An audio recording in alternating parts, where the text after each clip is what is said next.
Assalamualaikum warahmatullahi wabarakatuh. Hai para pencinta catur dan para catur mania, selamat datang kembali di Legenda Catur Dunia.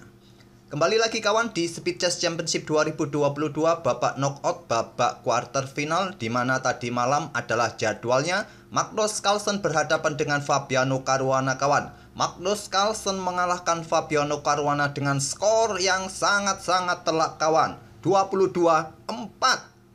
Bagaimana cara mengalahkan Magnus Carlsen ini kawan? Apakah kalian punya ide? Taktik apa yang bisa menghancurkan permainan Magnus Carlsen? Cukup telak kawan ini. Hanya dikasih 4 poin saja Caruana ini oleh Carlsen. Dan nanti Carlsen ini di babak selanjutnya kawan akan menunggu pemenang antara Wesley So menghadapi Maxime Lagravière. Dan nanti setelah itu kawan ya bisa kalian lihat dari bracket ini, kalau Nakamura menang, Carlsen menang, nanti akan bertemu di partai final. Cukup menarik, partai final yang ideal kawan, mempertemukan Hikaru Nakamura versus Magnus Carlsen.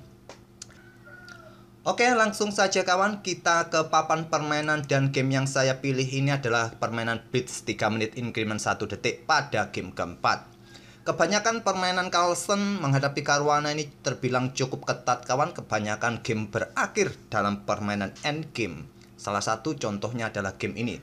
Tapi seperti biasa, kalau kalian sering melihat permainan Magnus Carlsen, Carlsen ini jangan dikasih pion bebas kawan.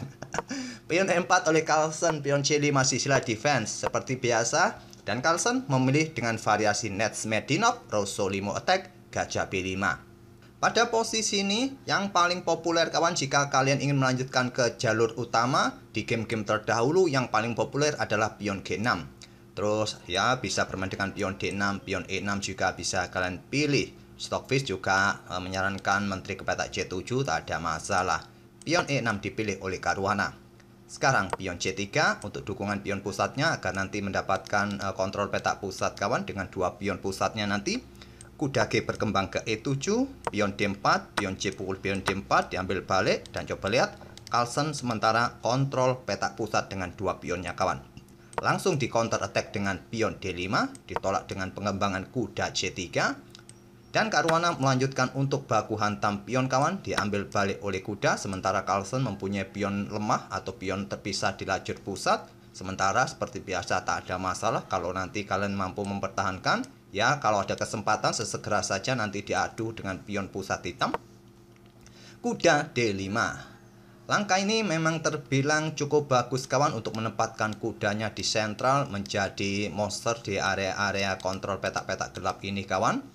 Kalau Stockfish menyarankan lebih kuat ke petak F5, ke petak G6 atau bermain dengan pion A6 untuk menantang gajah apakah langsung melakukan pertukaran. Itu merupakan beberapa pilihan dari Stockfish. Tapi di game-game terdahulu memang langkah kuda ke F5 ini merupakan langkah terkuat, langkah yang banyak dipilih oleh pemain-pemain kawan. Memilih langkah kuda ke D5 oleh Caruana, rokade oleh Carlsen, gajah D7 blokade melanjutkan pengembangan, dan di sini gajah G5. Carlsen langsung keluar menyerang kawan, serang menteri, dan dibalas dengan langkah pion F6. Kalau seumpama kuda F6 ya cukup merepotkan kawan. Coba lihat kuda ini dalam tekanan, tentu rusak bangunan pion kalian nanti bertumpuk di lajur F.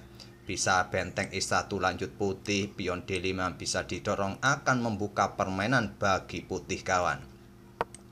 Kembali lagi ke langkah aslinya.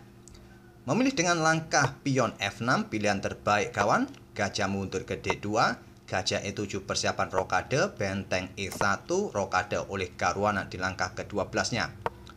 Kuda kembali ke C3 menantang pertukaran, ditolak dengan langkah kuda C lompat ke B4, juga sama-sama memberikan tantangan balik kawan. Sekarang bagaimana pilihan putih? Apakah melanjutkan pertukaran kuda atau memilih untuk pertukaran gajah terang terlebih dahulu? Ya, kalau kuda pukul kuda dengan tempo nanti ambil gajah gelap untuk tempo skak juga, pasti ya dijawab kuda akan pukul balik kuda terlebih dahulu. Kalau melanjutkan pertukaran ya masih bisa diambil balik oleh menteri. Posisinya masih cukup seimbang, tidak memberikan keuntungan juga bagi putih. Jadi Carlsen memilih untuk menarik mundur gajahnya ke C4. Benteng C8 dipertahankan gajah dengan menteri B3. Dan coba pressure kuda D5 ini kawan, dan nanti mendapatkan satu pion.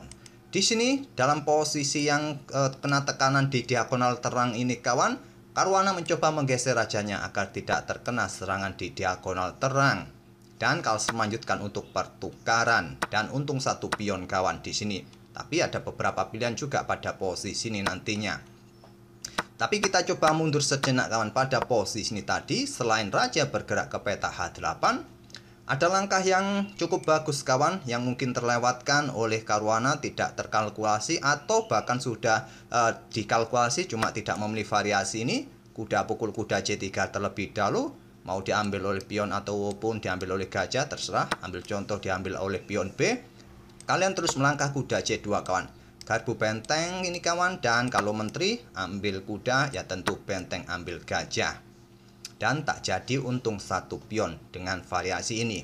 Kalau seumpama di sini mencoba hantam pion ini terlebih dahulu dengan tempo, kalian bisa melangkah ambil balik, dan jika benteng ambil gajah, kuda juga ambil benteng ini kawan. Kalau menteri ambil kuda sekarang, gajah bisa kalian pertahankan, bergerak ke peta F7 bisa jadi. Dengan variasi ini, putih atau Carlsen akan tetap untung satu pion untuk sementara waktu. Inilah jalur terbaik bagi hitam. Apa yang menjadi pembeda dengan variasi aslinya yang dipilih oleh Caruana, raja bergerak ke peta H8? Inilah yang terjadi tadi kawan. Kuda C ambil kuda D5, diambil balik oleh kuda hitam. Gajah pukul balik kuda D5, diambil balik oleh pion E. Dan inilah kawan yang menjadi pembeda. Putih mempunyai kesempatan ambil pion B7, nanti juga bisa mendapatkan pion pusat ataupun pion A kawan. Tapi Carlsen tidak memilih langkah-langkah ini, dia meluncur dengan benteng sikat gajah E7. Maksud Magnus Carlsen adalah untuk mendapatkan posisi yang lebih baik bagi para perwira yang lain kawan. Dan nanti gajah juga mendapatkan benteng F8. Bagusnya menteri bergeser ke peta F7 tapi memilih ke peta E4 demi menjaga pionnya juga. Ini memberikan kesempatan Carlsen mengaktifkan bentengnya yang sekarang sudah menguasai lajur E kawan. Menteri bergeser dan gajah sekarang ambil benteng F8. Diambil balik oleh benteng. Sekaranglah menteri ambil pion B7 oleh Carlsen. Pressure pion yang di sini juga, dan juga pressure gajah di sini. Sekali lagi Carlsen juga untung dengan temponya. Gajah G4, menteri ambil pion kawan. Sekarang gajah ambil kuda, melakukan pertukaran untuk mengajak permainan endgame yang lebih cepat. Menteri ambil pion D4. Hitung-hitungannya sekarang Magnus Carlsen untung satu pion kawan di sisi kiri papan. Pion B3 untuk menghindari ancaman menteri hitam. Pion H6 membuka ruang kawan, dan pion G3 juga membuka ruang bagi raja. Benteng C8 persiapan kawan untuk menusuk ke baris kedua. Dibiarkan saja oleh Carlsen, raja naik ke peta G2.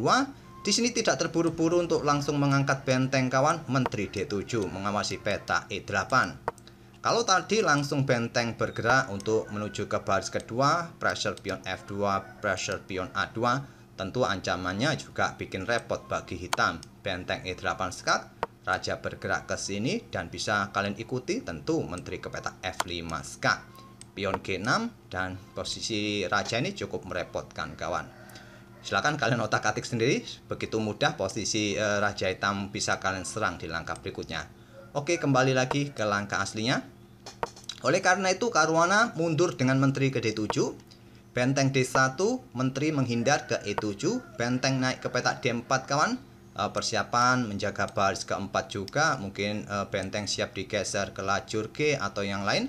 Sentralisasi ini cukup bagus bagi perwira-perwira apapun kawan. Nanti pergerakannya bisa luas. Itulah pentingnya sentralisasi para perwira. Pion A5, benteng D5, menteri bergerak ke C7 untuk pertahankan pionnya. Di sini pion H4. Benteng E8 kawan, mungkin persiapan menantang pertukaran, dan dibiarkan saja oleh Carlsen bermain dengan pion H5. Benteng digeser lagi ke peta B8 kawan.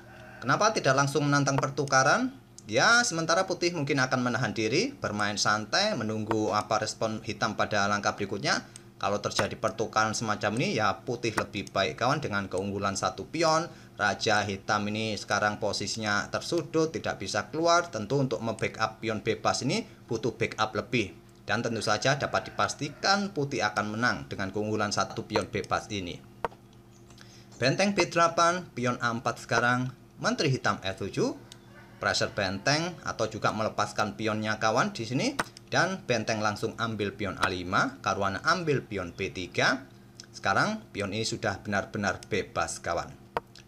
Menteri bergerak ke E4 untuk membackup pionnya kawan dan juga mengawasi diagonal terang ini untuk menghindari benteng ini bergerak. Menteri hitam mundur ke G8, di sini benteng B5 tantang Magnus Carlsen ditolak benteng E8. Menteri menghindar ke D5, Menteri F8. Di sini pion mulai didorong Carlsen, benteng E5. Ancam Menteri, Menteri bergeser, menantang pertukaran benteng, benteng mundur, ancam Menteri kembali, Menteri mundur ke F3. Menteri E8 ancam benteng, benteng bergerak ke B7 menantang pertukaran benteng kawan, ditolak benteng E5. Pion mulai didorong menghindari ancaman benteng hitam, di sini benteng A5 dan pion A7. Pionnya Magnus Carlsen tinggal selangkah lagi bisa promosi ataupun benteng terlebih dahulu ke B8 dengan tempo serangan tusuk sate juga kawan. Ini sudah sulit untuk dihindari lagi oleh hitam. Menteri putih sudah pada posisi yang bagus pada diagonal terang ini untuk mengawal pionnya nanti promosi setelah benteng B8 kawan. Di posisi ini di langkah ke-43 Fabiano Caruana menyerah. Itulah kawan ide-ide Magnus Carlsen bagaimana dia bisa memanfaatkan sekecil mungkin keunggulan satu pion kawan. Mungkin kalau kita yang bermain dengan endgame seperti itu, mungkin saja pion kita tadi sudah tewas oleh hitam kawan. Tapi yang main ini adalah King Magnus, rajanya pion saat ini kawan. Bagaimana cara mengalahkan Magnus ini kawan dalam permainan cepat? Ya, kalau permainan klasikal atau yang lain mungkin para pemain bisa menahan remis, tapi sulit juga untuk mengalahkan Magnus Carlsen dalam permainan klasikal, apalagi dalam permainan super cepat semacam ini. Magnus Carlsen, Nakamura merupakan raja-raja permainan cepat. Semoga permainan kedua pemain ini bisa menghibur kalian, dan nanti sore coba saya ambil permainan Danzo Super Grandmaster, turnamen online juga kawan. Apakah ada game yang bagus atau kita lihat permainan Sunway Chess Festival juga? Coba kita cari game yang bagus untuk kita otak-atik nanti. Kita akan bertemu di video-video berikutnya. Terima kasih. Wassalamualaikum warahmatullahi wabarakatuh.